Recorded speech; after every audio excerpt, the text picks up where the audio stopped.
Conversando Francamente, com o Paes de Lira. Olá, amigos. Estamos terminando mais uma semana de trabalho na Câmara dos Deputados.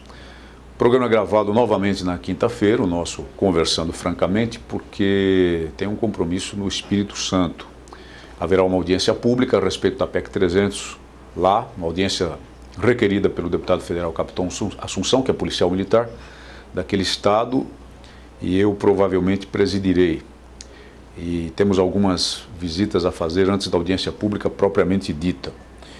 A semana no plenário não foi muito intensa, apenas houve a aprovação da medida provisória 466 com as emendas que vieram do Senado da República. Ela agora vai à sanção presidencial. É uma medida provisória contra a qual eu já tinha votado e continuei a votar contra as emendas do Senado.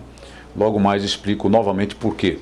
Foram votadas também as urgências, todas elas aprovadas, para a votação dos projetos de lei relativos ao chamado pré-sal, a camada petrolífera do pré-sal, que parece ser a grande riqueza no horizonte do país, talvez a projetá-lo para a quarta, quem sabe até terceira posição na escala das economias mundiais. São projetos ligados à recapitalização da Petrobras, a mudança do modelo de concessão para o modelo de partilha e também a criação de uma nova estatal que irá gerenciar tudo isso. Essas urgências faziam parte de um acordo prévio com o presidente da República, entre a presidência da Casa e a presidência da República, para que as matérias fossem pelo menos votadas até o dia 10 de novembro. Esse acordo foi parcialmente cumprido, já que pelo menos as urgências foram aprovadas. Agora vamos ver os textos que são muito polêmicos, entre eles o da criação do Fundo Social. Nesse Fundo Social houve, melhor dizendo, emendas destinadas a garantir uma fatiazinha desse fundo para a segurança pública. Infelizmente elas foram todas rejeitadas e eu me pronunciei contra isso, me pronunciei a esse respeito, lamentando esse fato.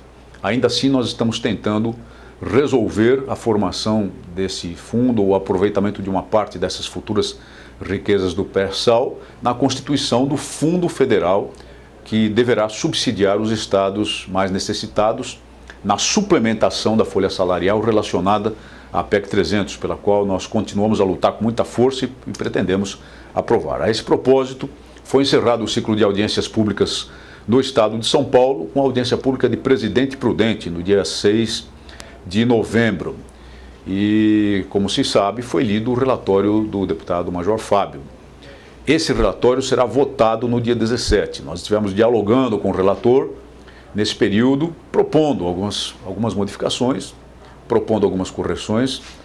Ele acatou algumas das ponderações, especialmente no tocante à redação, aquele problema de postos e graduações que poderia oferecer um perigo interpretativo e pôr a perder a emenda constitucional da forma como nós a concebemos.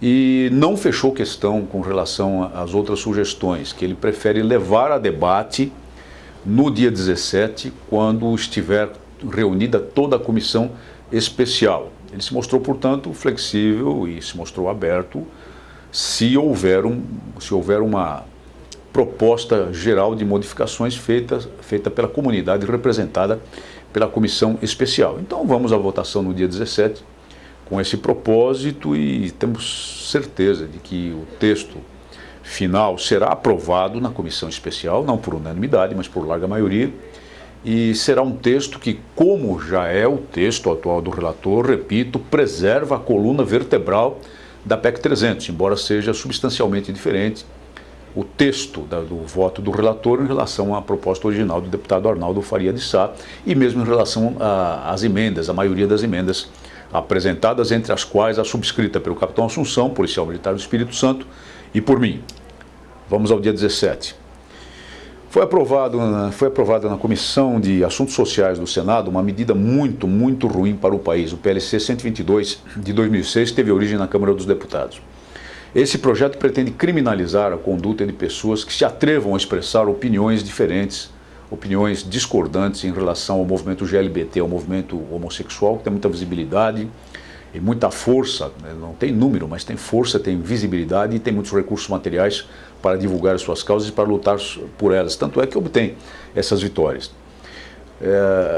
Houve uma lamentável falta de oposição adequada por parte da bancada cristã no Senado a esse respeito, que permitiu a aprovação na Comissão de Assuntos Sociais, embora os senadores Crivella e Magno Malta hajam denunciado uma manobra que os teria sobrepujado, uma manobra ilícita, uma manobra espúria, que os teria sobrepujado a sua oposição lá na Comissão de Assuntos Sociais. Mas agora vai para a Comissão de Direitos Humanos.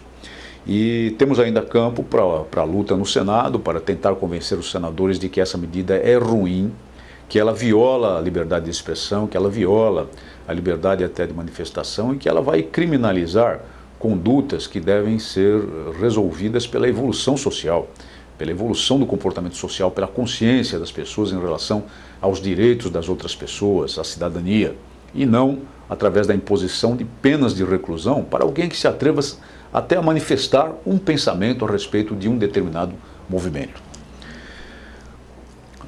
No tocante aos meus pronunciamentos da semana, um deles não poderia deixar de ser sobre o apagão que atingiu quase que metade do país na noite de 10 de novembro, se estendeu durante toda a madrugada do dia 11 e paralisou a atividade produtiva no Sudeste, a região, no Sudeste e no Sul, região economicamente mais produtiva do país, no Mato Grosso, outra região fortemente produtiva, Mato Grosso do Sul, Goiás, também atingindo quase metade do país.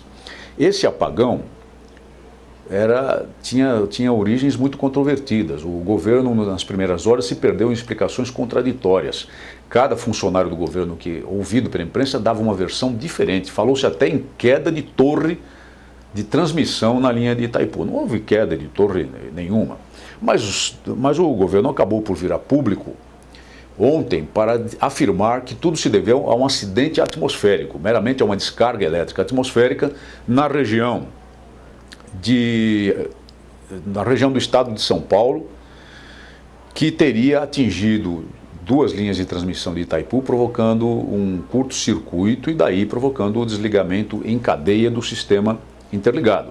O sistema interligado para quê? Para propiciar o fluxo de energia das grandes produtoras como Itaipu para o país inteiro, além do Paraguai, evidentemente, que é o nosso parceiro em Itaipu. Mas ele tem essa peculiaridade, do mesmo modo como ele proporciona esse fluxo, quando ocorre algum evento, uma sobrecarga, um defeito, uma quebra de componente, ou, digamos então, esse evento atmosférico, um curto-circuito causado por fenômenos atmosféricos que teriam ocorrido lá na região de Itaberá, no nosso estado, o sistema se desliga preventivamente, ele se desliga em cadeia e ele não se religa com facilidade.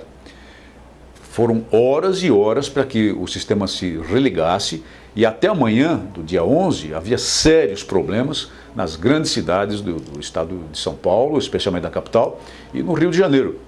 De modo que o que provou isso, e lembre-se que o governo, nas palavras da ministra Dilma Rousseff recentemente, havia dito que o sistema é a prova de apagão porque havia investimento mais do que suficiente e havia planejamento de excelência na área de energia elétrica do Brasil. Se há esse planejamento, então temos que verificar por que ele não funcionou. Porque o sistema interligado, no que ele tem de bom, tem de mal também.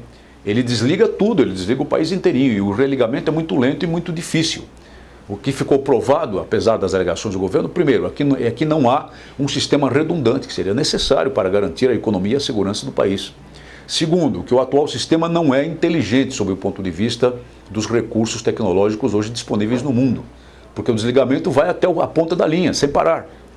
E terceiro, que nós estamos investindo muito no sistema integrado quando nós deveríamos ter regionalização exatamente por garantia, para permitir que, havendo um problema setorial no país, só aquele setor seja afetado e não o país inteiro. E o que vai acontecer se nós interligarmos também o norte do país? E isso quando aprovamos a famosa medida provisória 466, que vai causar para o consumidor, especialmente do Sudeste, o consumidor do sistema interligado, um aumento importante da carga, um aumento importante dos encargos financeiros no pagamento de sua conta de energia elétrica para equilibrar a tarifa dos sistemas isolados. Ou seja, vai pagar mais por algo que pode não funcionar e que ficou demonstrado não funciona em situações de emergência. Isso precisa ser corrigido e basta de discurso governamental nessa área. O discurso é bom quando ele corresponde à realidade. Continuamos a luta pela PEC 300 e pelas causas em defesa dos policiais militares, da ordem pública e da segurança pública. Boa semana a todos.